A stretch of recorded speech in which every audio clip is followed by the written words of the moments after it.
કેમ છો બધા? ઘણો સમય પછી પાછો વિડીયો બનાવવાનો મોકો મળ્યો છે આજે. અને આજે આપણે કંઈક અલગ લાવ્યા છે, કેમ કે આગળના વિડીયોમાં આપણે એસટીઆઈના પેપરને સોલ્વ કર્યું હતું, કે જે આપણી જે મેથડ છે લ્યુસિડિફાઈંગ, જેને આપણે નામ આપ્યું છે, એ મેથડથી કેવી રીતે નોલેજ ન હોય તો પણ સોલ્વ કરી શકાય એ આપણે જોયું.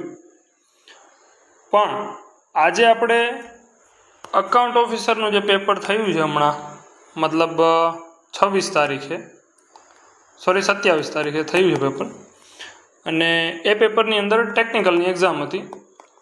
તો એ ટેકનિકલની એક્ઝામની અંદર પણ આપણી ટેકનિક કેવી રીતે લાગે છે ને એ આપણે જોવાનું છે.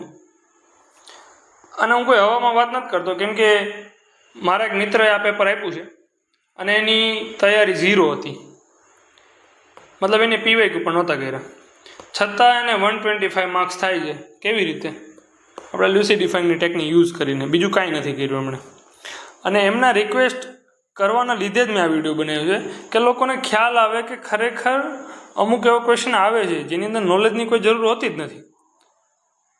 અને ટાઈમ લિમિટ પણ, મતલબ એકદમ જલ્દી પેપર પૂરું થઈ ગયું હતું એમને પણ. અને બીજું એક સ્પેસિફિક એ વાત કરતો કે આ પેપર છે અકાઉન્ટનું, મતલબ ક્લાસ 2 ઓફિસરનું.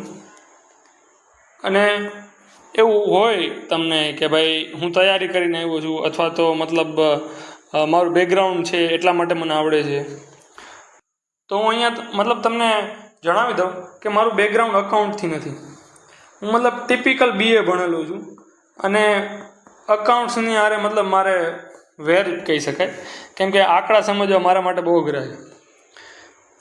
લેંગ્વેજની જ ગેમ છે આની અંદર. મતલબ તમારી લેંગ્વેજ સારી હશે અને તમને વર્ડ સમજતા સારા આવડતા હશે, કોમ્પ્રિહેન્ડ પાવર સારો હશે, તો આપ ક્વેશ્ચન સોલ્વ કરી જ શકશો. જેવી રીતે હું અત્યારે કરવાનો છું. હું અત્યારે કોઈ પણ પ્રકારનો તમને કોન્સેપ્ટ, મતલબ એવું નહીં કહું કે આ કોન્સેપ્ટની મિનિંગ આવો થાય એટલા માટે તેનાનો જવાબ આવો આવે, એવું કાંઈ નહીં કહું. હું તમને સમજાવીશ લેંગ્વેજથી કેટલો જવાબ આવે છે અને ક્વેશ્ચનને કેવી રીતે કોમ્પ્રિહેન્ડ કરીને હું જવાબ લઈ આવું છું.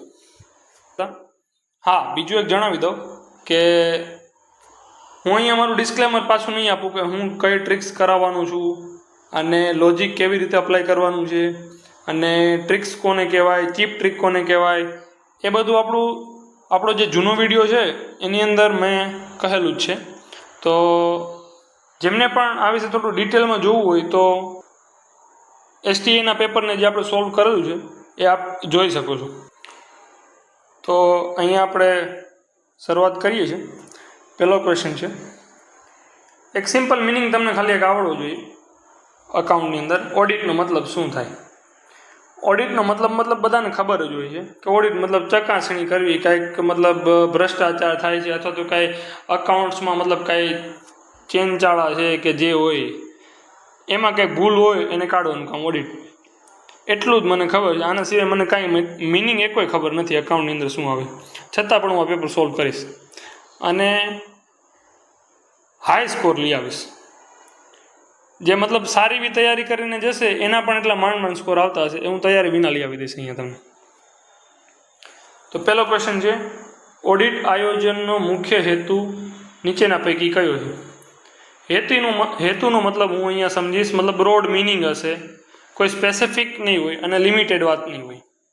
અને આની અંદર હેતુની અંદર મતલબ આપણે પોઝિટિવ વાત જ જોવાની હોય, કેમ કે કોઈ વસ્તુ આપણે કરીએ છીએ તો એ કાંઈક સકારાત્મક ઇમ્પેક્ટ લઈ આવવા માટે કરીએ છીએ. કોઈ ખરાબ વસ્તુ નથી કરવાની અંદર આપણે. તો જે નેગેટિવ હશે એને આપણે કાઢી નાખવાનું, અને બ્રોડ મિનિંગની આરે જે સૌથી વધારે મતલબ રિલેટ થતું હશે એને આપણે આન્સરમાં ગણશું. પહેલો ઓપ્શન છે, ઓડિટ શરૂ થાય તે પહેલાં ઓડિટ અહેવાલને અંતિમ સ્વરૂપ આપવું. હવે આ લોકો કઈ રીતે નોનસેન્સ આન્સર બનાવે છે, મતલબ ઓપ્શન બનાવે છે કે શું ખબર નથી પડતી. અહીંયા શું કીધું? ઓડિટ શરૂ થાય તે પહેલાં ઓડિટ અહેવાલને અંતિમ સ્વરૂપ આપવું. આ ઓડિટ અહીંયા શરૂઆત થઈ અને આ ઓડિટ અહીંયા ચાલવાની છે. આવી રીતે આ પ્રોસેસ એ ગણી આપણે. તો ચાલુ થયા પહેલાં કેવી રીતે અહેવાલ આપવો? મતલબ આ કઈ રીતે ઓપ્શન આ લોકો બનાવે છે કંઈ ખબર નથી પડતી.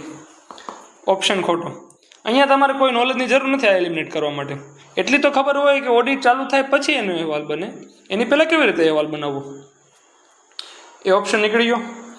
ઓડિટનું કાર્ય ક્લાયન્ટને સોંપવું. હવે ઓડિટનું કાર્ય કોઈ એક વ્યક્તિ નહીં કરતો હોય, અથવા તો મતલબ બ્રોડ મિનિંગની યાર તો નથી રિલેટ થતું. અને અહીંયા શું થયું, કાર્ય ક્લાયન્ટને સોંપવું. તો ક્લાયન્ટને સોંપી દે તો એ પોતાની રીતે ન ઓડિટ કરી લે, તો તમારે ઓડિટ કરવા જવાની જરૂર શું કામ હે? મતલબ ખોટું વાક્ય. ઓડિટ કાર્યક્ષમ સમયસર રીતે પૂર્ણ થાય તે સુનિશ્ચિત કરવું. જો અહીંયા બંને વર્ડ પોઝિટિવ છે, સમયસરે પૂરું થાય, કાર્યક્ષમ મતલબ કંઈક પોઝિટિવ ઇમ્પેક્ટ લઈ આવશે. હાલો આપણે ફાઇનલ નથી કરતા, નીચેનું એક એલિમેન્ટ કરી લઈએ એકવાર. કંપનીના આંતરિક સંચાલનનું મૂલ્યાંકન કરે છે. ભાઈ સંચાલનનું મૂલ્યાંકન યાર ઓડિટને શું લેવા દેવા? ભાઈ કંપની કેટલું પ્રોડક્શન કરે છે, કોને એમ્પ્લોયમેન્ટ આપે છે, કેટલા લોકો કામ કરે છે, એની યાર એને કાંઈ લેવા દેવા નથી. એને ઓડિટને લેવા દેવા કેની યારે છે કે તમારા હિસાબની અંદર કાંઈ ગોટાળો ન હોવો જોઈએ. મતલબ આ રિલેટ જ નથી કરતું. સી ઓપ્શન સાચો.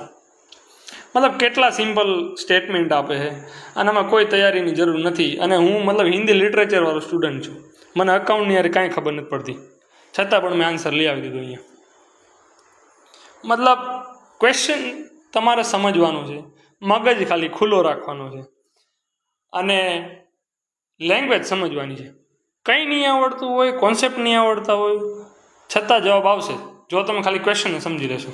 એવી જ રીતે મતલબ આપણે પહેલાં પણ જે એસટીએનું પેપર જે સોલ્વ કરેલું છે એની અંદર પણ એ જ વાત કરી હતી કે ક્વેશ્ચન સોલ્વ થાય કે ન થાય, મતલબ કોન્સેપ્ટ આવડે કે ન આવડે, ક્વેશ્ચન સમજી લીધો, એ શું પૂછે છે એ સમજી લીધું, મતલબ આન્સર સાચો જ પડશે તમારો.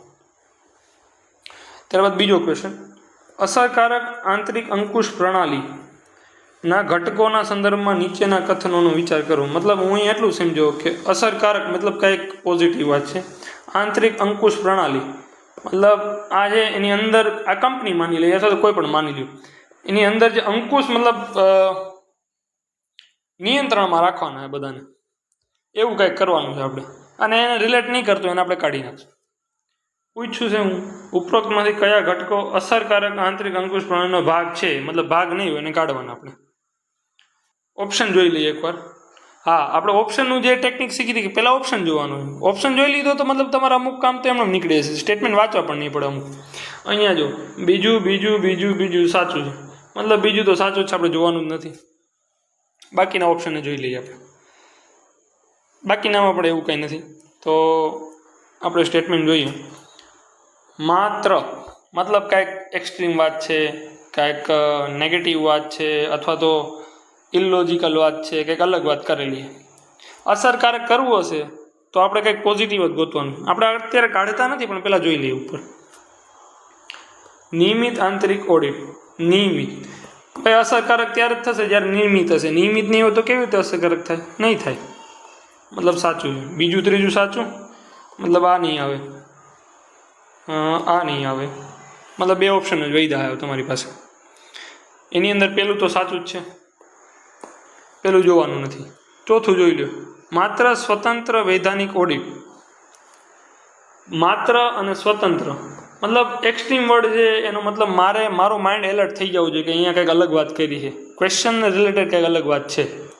મતલબ આને એલિમિનેટ કરો અને આન્સર આવે બી, 1, 2 ને 3. મતલબ એટલા ઇઝી ક્વેશ્ચન તો મતલબ ક્લાસ 3માં ફેક્ટ પૂછે અને આની અંદર સ્ટેટમેન્ટ પૂછે.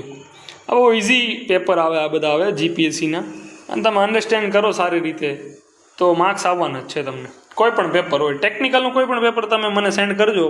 આપણી ટેલિગ્રામ ચેનલ છે લ્યુસિડીફાઈન જીપીએસસી કરીને, અને આપણું એની અંદર ડીએમ પણ હશે @લ્યુસિડીફાઈન જીપીએસસી. આપ ટેકનિકલ પેપરનું કોઈ પણ પેપર હોય સેન્ડ કરજો, આપણે જોઈ લઈશું. મતલબ સોલ્વ થાય એ ફાઇનલ છે. જીપીએસસીની મતલબ નવી પેટર્ન હોવી જોઈએ, જૂની પેટર્નમાં એવું નથી થતું. નવી પેટર્ન એટલે કઈ? હસમુખ સરની જે પેટર્ન મતલબ નવી છે કે એમના ટાઈમથી જે પેપર લેવાય છે એની અંદર બધામાં એલિમિનેશન લાગશે. ત્યારબાદ ઓડિટ દસ્તાવેજીકરણના સંદર્ભમાં નીચેના કથનોનો વિચાર કરો. મતલબ આપણે એટલું સમજાય કે કંઈક દસ્તાવેજ છે અને કંઈક બુક્સને રિલેટેડ કંઈક વાતો કરેલી અહીંયા. તો આપણે એના રિલેટેડ કાંઈ નહીં હોય એને કાઢી નાખશું. નીચેથી વાંચવાની શરૂઆત કરવાની. પેલા ઓપ્શન જોઈ લે. બીજું સાચું છે, મતલબ બીજું તો સાચું છે, બીજા ઓપ્શન નથી મેચ કરતા. પછી નીચેથી શરૂઆત કરીએ. દસ્તાવેજીકરણ એટલું પૂરતું હોવું જોઈએ કે અન્ય ઓડિટર પણ કરાયેલ કારને સમજી શકે. મતલબ કેટલું સિમ્પલ વાક્ય છે. દસ્તાવેજીકરણ એટલું પૂરતું હોવું જોઈએ. અહીંયા જો મતલબ આમ એકદમ સોફ્ટ, મતલબ એ સ્ટેન્ડ એનો સોફ્ટ રાખે છે, તો એક્સ્ટ્રીમ વાત જ કરી અહીંયા. ભાઈ તમે કોઈ એક ડોક્યુમેન્ટ બનાવો અને કોઈ બીજું ન સમજી શકે તે ડોક્યુમેન્ટનું કામ શું? એવું ડોક્યુમેન્ટ બનાવશો ને જે બીજાને સમજાય. મતલબ ચોથું સ્ટેટમેન્ટ સાચું છે. મતલબ એ નીકળી ગયો. બીજા ત્રણમાં તો છે, ઉપર જવું પડશે. ઓડિટ દસ્તાવેજીકરણ ફક્ત ઓડિટ અહેવાલ રજૂ થાય ત્યાં સુધી જ જાળવવું જરૂરી છે. મતલબ આ પણ કેટલી નોનસેન્સ વાત છે કે અત્યારે ઓડિટ થયું છે અને ઓડિટનો ટાઈમ અહીંયા પૂરો થઈ ગયો અને અહેવાલ અહીંયા રજૂ થઈ ગયો. તો અહેવાલ રજૂ થઈ જાય પછી તમારે જાળવવું જરૂરી નથી, તો ઓડિટ કરે શું કામ ભાઈ તમે? મતલબ ફ્યુચરમાં ક્યારેય પણ જરૂર પડી એના હિસાબની અથવા તો એના કોઈ હિસ્ટ્રીની, એને કેવું કામ કર્યું છે, એની મતલબ એના હિસાબો કેવા છે, દસ્તાવેજ કેવા છે, એ ચેક કરવું હોય તો તમારે ડેટા રાખવો તો પડશે ને, બાકી કેવી રીતે થશે? તો અહીંયા શું આપણે શું કરશું? અહીંયા અહેવાલ રજૂ થાય પછી સળગાવી દો એટલે વાત પતી ગઈ. વાત જ ખોટી છે. ત્રીજું નીકળી ગયું. 2 ઓપ્શન વધ્યા, 2 ને 4 સાચા અને પેલું જોવાનું. ઓડિટ દસ્તાવેજીકરણમાં કાર્યપત્રકો અને ઓડિટ કાર્યક્રમોનો સમાવેશ થાય છે. જો અહીંયા પેપર્સની વાત કરીએ અને પ્રોગ્રામ્સની મને ખબર નથી. પેપર્સ છે મતલબ કાંઈક બુક્સને મતલબ દસ્તાવેજને રિલેટેડ કાંઈક વાત કરી, મતલબ હું સાચું જ કરીશ. અહીંયા કોઈ એક્સ્ટ્રીમ વાત નથી કરી, કોઈ નોનસેન્સ વાત નથી કરી આ જેવી, મતલબ ત્રીજા સ્ટેટમેન્ટ જેવી, મતલબ હું સાચું જ કરીશ. અને આન્સર આવી ગયો 1, 2 અને 4.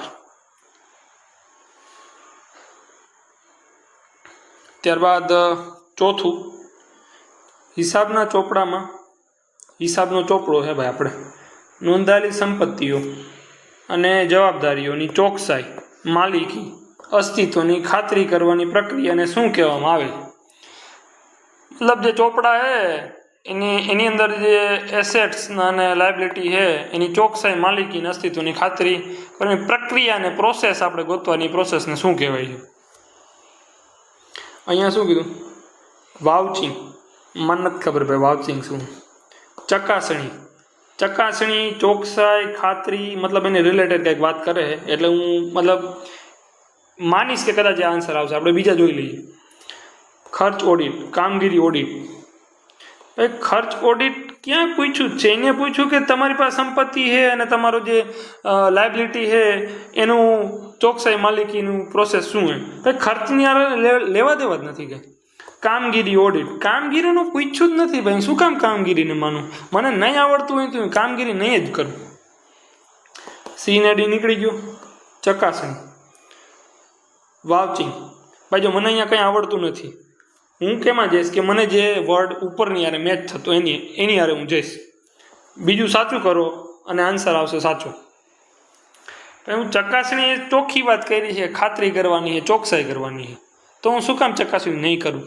કરીશ જ અને સાચો પડે જ. તમારું લોજિક ખાલી લાગવું જોઈએ.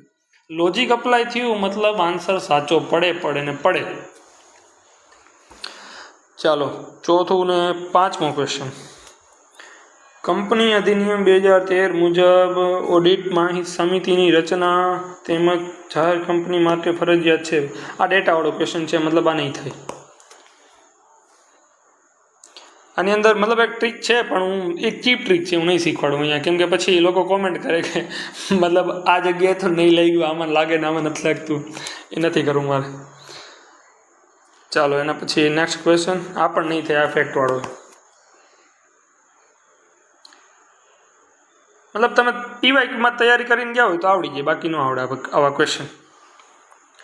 પછી કંપની અધિનિયમ જો પાછું કંઈક આવ્યું છે 141, મને એક કાંઈ લેવા દેવા નથી. 141 મુજબ વ્યક્તિગત ચાર્ટર્ડ એકાઉન્ટ મતલબ CAની કંઈક વાત છે દ્વારા સ્વીકારવામાં આવતી ઓડિટોની મહત્તમ સંખ્યા કેટલી છે? મને નથી ખબર ભાઈ, મેં થોડું યાર કે કંપની અધિનિયમ 2013 વાંચ્યું છે એની કલમ મને ખબર છે. હાલો, તમને ખબર હોય તો તમે ફસાવ ક્યાં નહીં આવડતું હોય તો 141માં લોકો યાદ કરવા બેસી જાય. મતલબ 141 3Gમાં શું હતું, Fમાં શું હતું, Hમાં શું હતું, હવે મને નથી આવડતું.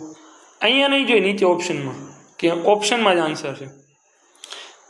કોમ્પ્રિહેન્ડ તમે ક્વેશ્ચનને કરી લીધો. મતલબ જો અહીંયા એવું પૂછ્યું છે મહત્તમ સંખ્યા, મતલબ એવું મિનિંગ, મહત્તમ સંખ્યાનો મિનિંગ જ એ થાય કે કંઈક મતલબ એટલી પ્રોસેસ છે અથવા તો કંઈ પણ હોય એની કંઈક લિમિટ હશે કે એટલે સુધી તમે કરી શકશો, એટલાનું તમારે નથી કરવાનું. મેક્સ લિમિટ તો એને જ કહેવાય ને, બીજા કોને કહેવાય? એનો મતલબ કંઈક ઉપર છે હજી એને બાકી છે. ચાલો 10 કંપનીઓ, તમામ પ્રકારની 20 કંપનીઓ, જો અહીંયા તમામ એવું મતલબ એલર્ટ થઈ જવાનું, કંઈક અલગ વાત કરીએ. પછી 20 કંપનીઓ જેમાં 1% કંપનીઝ, ડોરમેન્ટ કંપની, સ્મોલ કંપનીઝ તથા નિર્ધારિત કંપનીનો સમાવેશ થતો નથી. હવે અહીંયા જો તમે મિનિંગ ખાલી સમજો. અહીંયા જો 20 કંપનીની વાત છે, અહીંયા 20 કંપનીને આપણે આગળ જોઈ લીધું હતું પહેલાં કે જે સેમ સ્ટેટમેન્ટ આવે મતલબ જવાબ એમાંથી જ હશે. આગળ પણ તમે જેટલા ક્વેશ્ચન જોવો એટલે જોઈ લેજો, એમાં એવું જ હશે. કાયદામાં કોઈ મર્યાદા નિર્ધારિત નથી. ભાઈ મર્યાદા નિર્ધારિત ન હોય તો પૂછે જ શું કામ એ લોકો? અહીંયા એવું કીધું કે ભાઈ કાંઈક મહત્તમ સંખ્યા છે એના ઉપર નથી કરવાનું, અને અહીંયા ભાઈ એવું કહે કે કોઈ મર્યાદા નિર્ધારિત નથી. નોનસેન્સ વાત છે. પહેલું મને ખબર નથી 10 કંપની, પણ મને એ ખબર છે કે બેમાંથી જ આન્સર હશે, બી ને સીમાંથી. અને હું તમને સમજાવું કે કેમ સી આન્સર આવશે. આનો આન્સર સી સાચો. મેં તમને અહીંયા સમજાવ્યું કે આ મેક્સ લિમિટ આને કહેવાય કે કોઈ એક લિમિટ છે એની ઉપર પણ કંઈક છે પણ ત્યાં તમારે જવાનું નથી. અહીંયા શું કીધું? તમામ પ્રકારની, મતલબ આ જે આખું બોક્સ છે એ તમામ તમે કરી શકશો. પણ તો તમામ કરી શકતા હોય તો મહત્તમ સંખ્યા હોય જ કેવી રીતે? પછી 20માં હું સી ઓપ્શનમાં શું કીધું કે જેમાં 1% companies, government company, small companies તથા નિર્ધારિત ખાનગી કંપનીનો સમાવેશ થતો નથી. મતલબ એટલી 20 કંપની છે ને એની અંદર આવું પણ છે કે જ્યાં ડોરમન્ટ ને 1% ને એ જે બધી છે ને આની અંદર કેબની અંદર છે. તો આને નથી કરવાનું, આને કરવાનું. તો મતલબ એકદમ રિલેટેડ આન્સર છે. મને કાંઈ ખબર નથી અહીંયા કે કેટલું છે 2013માં, પણ મેં અહીં સમજી લીધું કે મહત્તમની જ વાત કરી. તો હું ઓપ્શન એલિમિનેટ કરીશ, આન્સરના નજીક પહોંચી જઈશ અને આન્સર સાચો જ પડે. લોજિક તમારે અપ્લાય થવું જોઈએ ખાલી. પછી ચૂકવણી બેંક, એ નીચેના પૈકી કઈ પ્રવૃત્તિ કરવાની મંજૂરી છે? આ ફેક્ટવાળો ક્વેશ્ચન છે, અથવા તો મતલબ કોન્સેપ્ટ છે કે પેમેન્ટ બેંકમાં કયું આવશે ને કયું નહીં આવે. તો અહીંયા હું તમને કહી દઉં, સેમ સ્ટેટમેન્ટ, ડિપોઝિટ્સ આ બેમાંથી જ આન્સર છે. આન્સર આનો સી છે. આ તમને ખબર હોવી જોઈએ, પણ હું તમને 50-50 એ પહોંચાડી દઉં છું કે એ કે સીમાંથી જ આન્સર હશે. મતલબ 50-50 એ તમે પહોંચી જાવ તો આનાથી મોટું તો શું કહેવાય? એમ ન આવડતું હોય તો પણ મતલબ આટલું ઇઝી પેપર તો ન જોઈએ ક્યારેય. એ પણ ઇઝી ક્યારે લાગે? સોરી હું એવું કહું કે ઇઝી પેપર છે. ઇઝી ત્યારે લાગે મતલબ તમે લોજિક અપ્લાય કરી શકતા હોય.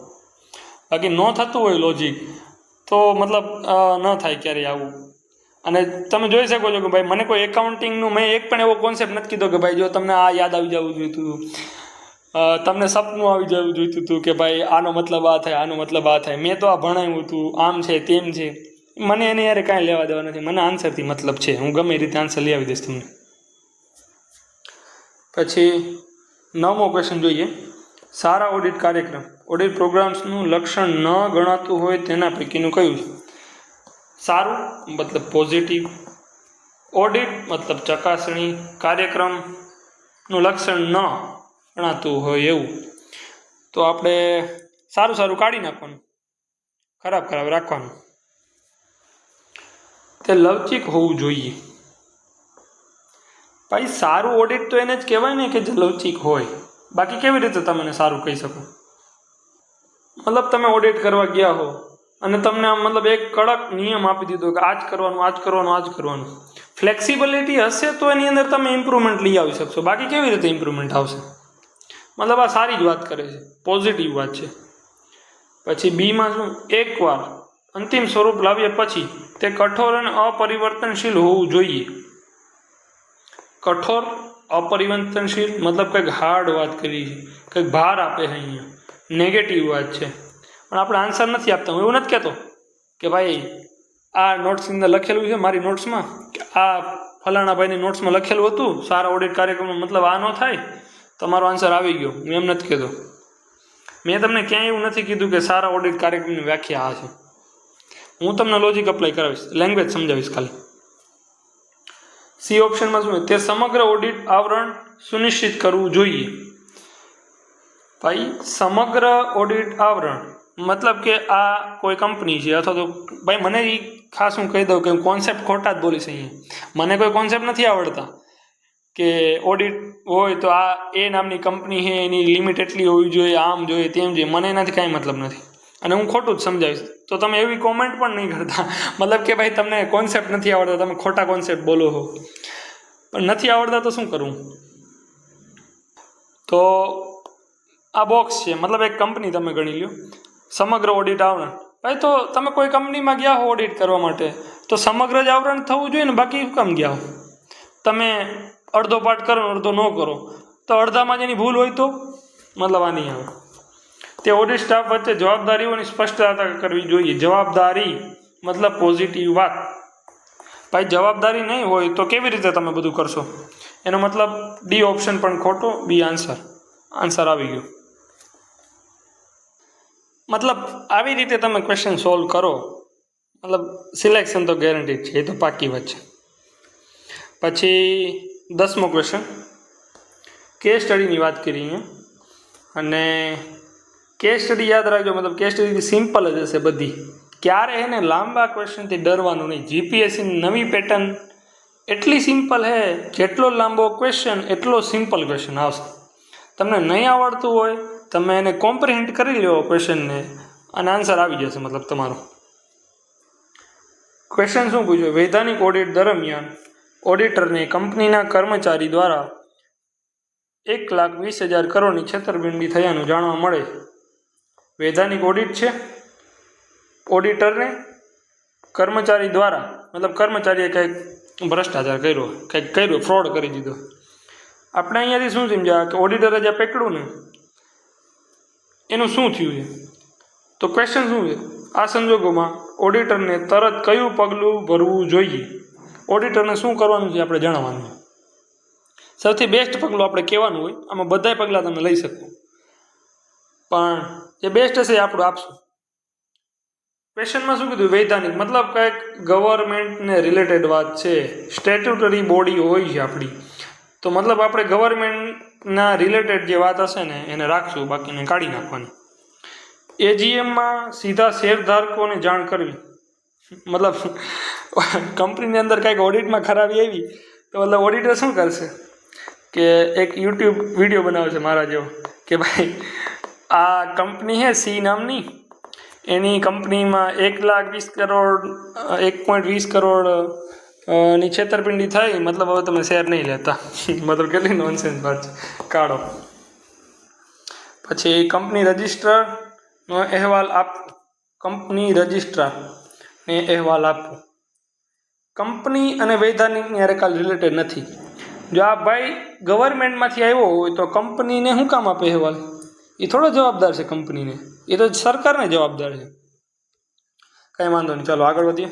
કલમ 143(12) આપણે ફસાવાનું જ નહીં. મને આની યાર કાંઈ લેવા દેવા નથી, ખોટું પાડવા અને રાખવાની જ નહીં કલમને. આ રાખશો ને મતલબ તમે ફસાઈ જ જશો દર વખતે. મુજબ નિર્ધારિત સમય મર્યાદામાં કેન્દ્ર સરકારને અહેવાલ આપવો. સરકાર કેન્દ્રનું મને કંઈ ખબર નથી કે સ્ટેચ્યુટરી ઓડિટ હોય ત્યારે કેન્દ્ર આવે કે કોણ આવે, મને નથી ખબર. મને સરકાર આવી ગઈ એટલે એનો મતલબ કાંઈક હું નજીક તો છું જ. માત્રનો મતલબ એક્સ્ટ્રીમ વર્ડ છે, હાર્ડ સ્ટેટમેન્ટ છે, નેગેટિવ વાત છે, કાંઈક તો છે. ઓડિટ અહેવાલમાં ઉલ્લેખ કરવો. માત્ર ઓડિટ અહેવાલમાં ઉલ્લેખ કરવાનો હોય તો છેતરપિંડીને આપણે બહાર કેવી રીતે લાવશું? નથી ખબર મને એટલી ખબર પડી ગઈ છે કે કેન્દ્ર સરકારની કંઈ રિલેટેડ છે, મતલબ હું સીધ કરીશ અને આન્સર સાચો પડે છે. આવી રીતે 11મો ક્વેશ્ચન, આ તો ફેક્ટ વાળો મતલબ નહીં થાય. પછી CARO 2020, મને નથી ખબર 2020 શું છે, CARO શું છે મને નથી ખબર. હેઠળ ઓડિટરે નીચેની બાબતો અંગે યોગ્ય નોંધો જાળવવામાં આવે છે કે નહીં તે અંગે ટિપ્પણી કરવી આવશ્યક છે. ક્વેશ્ચન શું? ઉપરોક્તમાંથી કયા મુદ્દાઓ CARO 2020 હેઠળ આવરી લેવાયા છે? મતલબ સુનિશ્ચિત એ કરવાનું છે કે તમે ટિપ્પણી કરો કે નહીં. કેમાં ટિપ્પણી કરવાની છે એ કહેવાનું છે તમારે. 4માંથી જથ્થો, અમૂર્ત સંપત્તિઓ, સ્થાવર મિલકતોના માલિકીના દસ્તાવેજો, અપ્રગટ આવક. મને કાંઈ ખબર નથી તો હું અહીંયા કોમ્પ્રિહેન્ડ કરવાની ટ્રાય કરીશ. કોઈ એક નોંધ લીધી, પ્રોપર રેકોર્ડ જાળવવાનો છે, એની અંદર આપણે ટિપ્પણી કરવાની. તો ઓડિટ કરવા ગયા તો જથ્થાની ટિપ્પણી નહીં કરી, કરશું. પછી અમૂર્ત સંપત્તિ, ભાઈ સંપત્તિ એની પાસે હશે એની ઓડિટ કરવાની, ટિપ્પણી કરવાની, હું કામ નહીં કરવાની. સ્થાવર મિલકતોના માલિકીના દસ્તાવેજો, તો મિલકત હોય તો એનું ઓડિટ શું કામ, મતલબ એનું નોંધ શું કામ નહીં લેવાય, લેવાશે. અપ્રગટ આવક, તો અપ્રગટ આવક માટે થઈને તો ટિપ્પણી કરવાની છે. બાકી હું ટિપ્પણી કરવી તમારે? 1 2 3 4 4 સાચા, મતલબ સાચું. 13મો ક્વેશ્ચન. ડૂબેલ પડતર, મને નથી ખબર ભાઈ ડૂબેલ પડતર સંકોષ્ટ શું છે ખબર નહીં. સંબંધિત પડતર, પડતર એટલે જ નથી ખબર, કોસ્ટ છે એટલે થોડી ખબર પડે. વચ્ચેનો શ્રેષ્ઠ તફાવત દર્શાવવાનું કથન નીચેના પૈકી કયું છે? મતલબ આમાં વ્યાખ્યા તમને યાદ હોય ને તો તમે કહી શકો ડાયરેક્ટ, બાકી ન કહેવાય તમારે. તો હું આપણે કોમ્પ્રિહેન્ડ કરશું. ડૂબેલ અને સંબંધિત. ડૂબેલનો મતલબ મને એટલી ખબર પડે કે પૈસા ડૂબી ગયા હોય ને, મતલબ પૈસા જે ખોટ થઈ હોય ને ડૂબી ગયા કહેવાય, એટલી મને ખબર ખાલી. તો આપણે એવું કંઈક ગોતશું કે જે એની યાર કંઈક રિલેટેડ થાય. પેલું શું કીધું? ડૂબેલ પડતર અંદાજિત હોય છે, જ્યારે સંબંધિત પડતર ઐતિહાસિક હોય છે. સંબંધિતનો મતલબ જ કંઈક ફ્યુચરને રિલેટેડ વાત હોય એવું મને ખબર છે. મતલબ સંબંધિત તો આગળના જ જોવાનું હોય ને. સંબંધિત પડતર ઐતિહાસિક, છતાં આલો નથી કરવું આપણે એને. સંબંધિત પડતર ભૂતકાળમાં થયેલ હોય છે. જો પાછું અહીંયા કીધું સંબંધિત ભૂતકાળ, અહીંયા સંબંધિત ઐતિહાસિક. જ્યારે ડૂબેલ પડતર ભવિષ્યમાં ઊભા થાય છે. ભાઈ ડૂબેલા પડતર ભવિષ્યમાં કેવી રીતે ઊભા થાય? ભાઈ ડૂબેલું તો એને કહેવાય કે જે વર્તમાન હે એની પહેલાં જે ડૂબી ગયા પૈસા એને ડૂબેલ કહેવાય ને, બાકી કોને ડૂબેલ કહેવાય? મતલબ આ નહીં આવે. જો અહીંયા સંબંધિત ભૂતકાળમાં નહીં આવે તો અહીંયા નહીં આવે. ત્રીજામાં શું કીધું? ડૂબેલ પડતર ભૂતકાળના એવા, જો ડૂબેલ મતલબ ભૂતકાળ, એવા ખર્ચે જે વર્તમાન અથવા ભવિષ્યના નિર્ણયોથી બદલી શકાતા નથી. જ્યારે સંબંધિત પડતર ભવિષ્યના નિર્ણયોને અસર કરે. તો પૈસા જે ડૂબી ગયા હોય એને કેવી રીતે બદલી શકે? ન જ બદલી શકે ને. જ્યારે સંબંધિત પડતર ભવિષ્યના નિર્ણય અસર કરે છે તો અસર તો કરશે જ ને, શું કામ નહીં કરે? મને કોઈ વાંધો નથી અસર કરે તો, મને એવું કોઈ ઓબ્જેક્શન છે જ નહીં, માટે હું એને સાચો જ કરીશ. તો એ છેલ્લો જોઈ લઈએ આપણે. બંને પ્રકારના પડતર નિર્ણય પ્રક્રિયામાં અવગણવામાં આવે છે. તો પહેલી વાત તો એમ બંનેની વાત કરી, કારણ કે એક્સ્ટ્રીમ વાત છે. બીજું, નિર્ણય પ્રક્રિયામાં અવગણવામાં આવે. અહીંયા એવું કીધું નિર્ણયને અસર કરે, અને અહીંયા કીધું અવગણવામાં આવે. બંને એકબીજા મતલબ એ બંને ક્યારેય ભેગા તો આવશે જ નહીં. અને આપણે એટલી ખબર છે કે ડૂબેલ ભૂતકાળનું છે અને લાંબુ સ્ટેટમેન્ટ છે, એક્સપ્લેન સૌથી વધારે કરેલું છે, મતલબ એ સાચું જ છે. પછી વૈકલ્પિક પડતરનું શ્રેષ્ઠ ઉદાહરણ નીચેના પૈકી કયું છે? ઉત્પાદન મશીન પર વસૂલવામાં આવતો ઘસારો, ઓવરટાઈમ માટે ચૂકવેલ મંજૂરી, ઉત્પાદનમાં વપરાયેલ કાચા માલનો ખર્ચ. પોતાની કામગીરી માટે ખાલી ઇમારતનો ઉપયોગ કરવાના કારણે ભાડે ન આપવાથી ગુમાવેલી આવક. મને બાજુ એક્ઝેક્ટ ખબર નથી અહીંયા, પણ હું અહીંયા વર્ડ એસોસિએશનમાં જાય, જે આપણી મતલબ જીપીએસસીની સૌથી બેસ્ટ ટેકનિક છે કે વર્ડ એસોસિએશન તમે કરો તો આન્સર આવે. તો અહીંયા શું પૂછ્યું? વૈકલ્પિક પડતર. વૈકલ્પિકની યારે મને મતલબ નહીં સમજાય, પણ હું અહીંયા શું કે ઓપોર્ચ્યુનિટી કોસ્ટ. ઓપોર્ચ્યુનિટી મતલબ થાય તક. તમને જે કંઈક તક મળી ને એનો મતલબ એની કંઈક કિંમત છે. તો હું એવું નીચેથી શોધીશ કે જે તકની યારે કંઈક રિલેટેડ હોય, કે તમે તક ગુમાવી દીધી છે. મેઇન તો એ જ છે, ઓપોર્ચ્યુનિટી તમે કોસ્ટ ચૂકવી છે. તો અહીંયા ઉત્પાદન મશીન પર વસૂલવામાં આવતો ઘસારો. તો ઘસારાને તકને કંઈ લેવા દેવા નથી, મજૂરીને તકને કંઈ લેવા દેવા નથી. કાચા માલનો ખર્ચને તકને કાંઈ લેવા દેવા નથી. પણ અહીંયા જો પોતાની મતલબ આપણી વાત કરી છે કે આપણે જે તક ગુમાવીને મતલબ એની આને કામગીરી માટે ખાલી ઇમારતનો ઉપયોગ કરવાના કારણે ભાડે ન આપવાથી ગુમાવેલી આવક, મતલબ તમે તક ગુમાવી દીધી, તમારી પાસે ભાડું આવતું હતું પણ તમે એનો ઉપયોગ કર્યો એટલા માટે તમારી તક ગઈ. એકદમ રિલેટેડ વાત છે. તો ડી આપણે સાચું કરશું અને એ આન્સર સાચો પણ છે. મતલબ મને કંઈ નથી આવડતું તો પણ આન્સર આવે અહીંયા બધી જ જગ્યાએ. 15મો ક્વેશ્ચન, સીમાંત પડતર પદ્ધતિ અને સંપૂર્ણ પડતર પદ્ધતિના સંદર્ભમાં નીચેના પૈકી કયું સાચું છે? મને નથી ખબર ભાઈ. આની અંદર સીમાંત પડતર મતલબ કંઈક એવું કંઈક છે, માર્જિનલ મતલબ એક બોર્ડર હોય એની અંદર કંઈક માર્જિન બનાવીને તમારે કરવાનું એવું કંઈક છે, અને સંપૂર્ણ મતલબ આખું કરવાનું એવું કંઈક છે. સીમાંત પડતર પદ્ધતિ માત્ર એક્સ્ટ્રીમ ચલ ખર્ચ એકમો પર વસૂલવામાં આવે છે. મતલબ એક્સ્ટ્રીમ એટલે ખોટું. સીમાંત પડતર પદ્ધતિમાં જથ્થાના મૂલ્યાંકનમાં સ્થિર ખર્ચનો સમાવેશ થાય છે. મને નથી ખબર ભાઈ. સીમાંત પડતર પદ્ધતિમાં સ્થિર ઓવરહેડને સમયગાળાના ખર્ચ તરીકે ગણવામાં આવે છે. મને નથી ખબર. સીમાંત પડતર પદ્ધતિમાં પ્રતિ એકમ ખર્ચમાં સ્થિર ઓવરહેડનો સમાવેશ થાય છે. મને નથી ખબર ભાઈ એમાં શું આવે, પણ હું તમને હિન્ટ આપી દઉં. બે સ્ટેટમેન્ટ છે, સેમ છે. સેમ તો સેમ હોય તો મેં પહેલાં જ કીધું કે સેમ આવતા છે ને એમાંથી જ આન્સર હશે. પહેલો તો આપણે ખબર એસ્ટિમેટ ખોટો છે, બીજો પણ ખોટો, બંનેમાંથી આન્સર આવે. અને સૌથી લાંબુ સ્ટેટમેન્ટ મેં આગળ જ કીધું લાંબુ સાચું હશે. જો ઉપરનામાં 14માં લાંબુ સાચું, અહીંયા લાંબુ સાચું. મતલબ આટલી ઇઝી ટ્રીક તમે વાપરો અને મતલબ મેક્સિમમ માર્ક લઈ આવો. મતલબ હવે જીપીએસસીમાં જો તમે આવા લોજિક લગાવશો ને તો જ તમારા મેક્સિમમ માર્ક્સ થશે, બાકી નહીં થાય. બસ એટલે આ જ હતું મેઇન. તો બીજું તો આગળનું બહુ વિડીયો લાંબો થઈ જશે એટલે આપણે નથી કરતા. અને મેઇન એક વસ્તુ એ કહેવાની હતી કે આપણે મતલબ એક ઇનિશિયેટિવ ચાલુ કર્યો છે. કોઈ મતલબ કોર્સ કે એવું ન કહી શકાય આને, પણ આજે મેં તમને ટેકનિક શીખવાડી ઉપર, એ તમે આ વિડીયો જો, શીખો, પ્રેક્ટિસ કરો અને અપ્લાય કરો. પણ જો કદાચ તમને મતલબ ગાઈડન્સની જરૂર છે અથવા તો કાંઈ બીજી કાંઈ જરૂર હોય કે તમને ટેકનિક્સ મતલબ ડિટેલમાં શીખ્યું, આ તો મેં તમને મતલબ 1% પણ નથી શીખવાડ્યું આની અંદર. તો જો તમારે કેવું ડિટેલમાં શીખવું હોય તો આપણે જે 26 તારીખે એક્ઝામ છે મતલબ જીએસ કોમન પેપરની 26 જુલાઈએ કોમન જીએસ પેપર છે, જે ઘણી બધી ટેકનિકલ એક્ઝામ છે એના માટે થઈને છે. તો એના માટે સ્પેશિયલ એના માટે જ છે અને આપણે 25 સ્ટુડન્ટ કરવાના છે, એનાથી વધારે કોઈને લેવાના નથી. અને મેઇન ખાસ ધ્યાન રાખજો, બિગિનર માટે અને પ્રોઝ માટે કાંઈ નથી. પ્રોઝ તો પહેલેથી મતલબ સર્વોપરી જ છે, તો એમને કાંઈ જરૂર નથી આવું બધું કરવાની. અને બિગિનર્સ છે મતલબ એ પણ ના કરી શકે, કેમ કે ફાઉન્ડેશન તમારું ક્લિયર હોય, તમને બેઝિક ખબર હોય બધું, તો તમે કરી શકો, બાકી ન કરી શકાય. હવાની ટ્રીક નથી બધે, મતલબ ટેકનિક નથી. લોજિક તમારું ત્યારે જ અપ્લાય થાય જ્યારે તમે મતલબ ડિટેલમાં બધું સમજેલા હોય પહેલાં. આની અંદર આપણે 1-2 વસ્તુઓ ઇન્ક્લુડ છે. લ્યુસિડિફાઈન જીપીએસસીની જે ચેનલ છે એની અંદર મતલબ તમને આનું બ્રોશર પણ મળી જશે.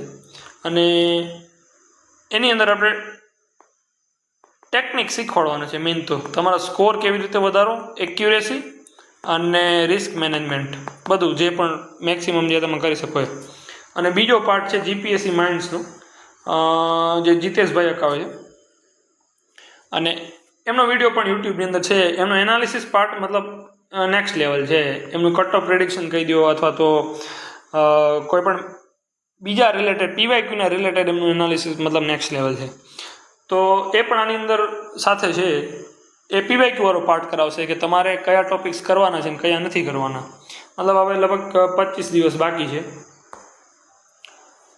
તો જો તમે એનરોલ કરવા માંગતા હોય તો ડીએમ કરજો લ્યુસિડિફાઈન જીપીએસસી ની ટેલિગ્રામ ચેનલની અંદર. અને આની અંદર આપણે 7 લાઈવ ઝૂમ મિટિંગ કરવાના છે. પીવાયક્યુ બેઝ સ્ટડી નેવિગેશન છે, વીકલી સ્ટડી ટાર્ગેટ છે, પીવાયક્યુ સોલ્વિંગ ટેકનિક્સ છે, પ્રેક્ટિસ બાય લ્યુસિડિફાઈન જીપીએસસી હું જ કરાવવાનો છું એની અંદર.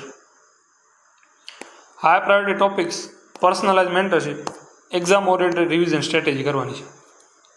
અને અમારું મેઇન એમ કોઈ મતલબ તમારો ટાઈમ વેસ્ટ કરવાનું જરાય પણ નથી. તમને મતલબ ઘણી બધી નોટ્સ આપીને તમને મતલબ કેવું કે ભાઈ એટલી ટેસ્ટ છે, આમ છે, તેમ છે, એનાથી ઇન્ફોર્મેશનની બંબાર્ડિંગ જ થાય છે, તેનાથી બીજું કાંઈ નથી થતું.